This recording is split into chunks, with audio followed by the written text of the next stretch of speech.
Sedang kawal anggarannya untuk ponton. Jadi ponton kita alokasikan pagu sekitar 5 miliar lebih.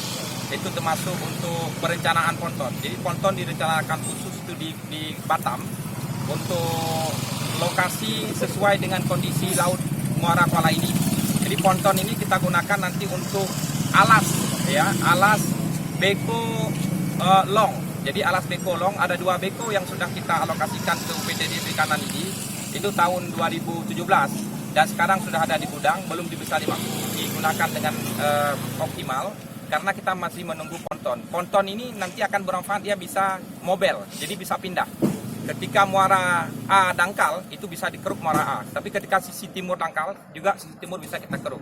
Jadi mohon doanya, ponton ini dalam proses tender dan akan segera setelah pasca tender didistribusikan untuk khusus Kabupaten Aceh Timur. Dia bisa di UPTD ini, kemudian bisa juga di mulut bibir kuala yang lain, bisa di Cut, Kuala Pedawa, kemudian bisa juga dialihkan misalnya ke kawasan Pelak atau Sungai.